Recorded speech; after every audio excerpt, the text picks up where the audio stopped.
ليه بنقول إن لعبة روبلوكس خطيرة؟ مع إن كل الألعاب لها تأثيرات سلبية على الطفل، لكن خلينا النهاردة نتكلم على لعبة روبلوكس. دي مش مجرد لعبة، دي منصة كاملة للألعاب.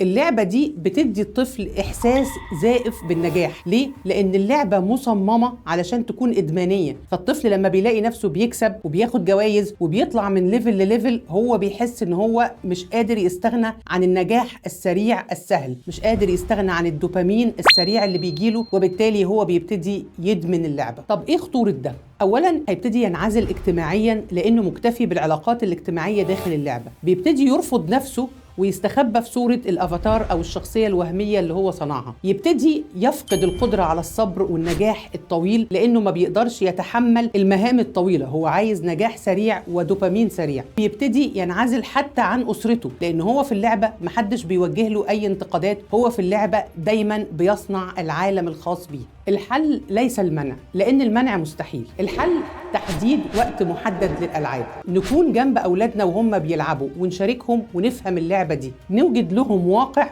أفضل بيقدروا ينجحوا فيه ويقدروا يتشاركوا فيه، ونقدم بدائل حقيقية ممتعة يقدر الطفل يتعامل معاها. الحل إن واقع الطفل يبقى أفضل من الخيال اللي هو عايز يعيش فيه، ونقلل كم النقد اللي هو بيهرب منه للعبة. الطفل اللي شبعان حب واحتواء طفل مش محتاج لشاشة تهديه. الطفل اللي عنده نجاحات حقيقية على أرض الواقع مش محتاج نجاح وهمي على الشاشة.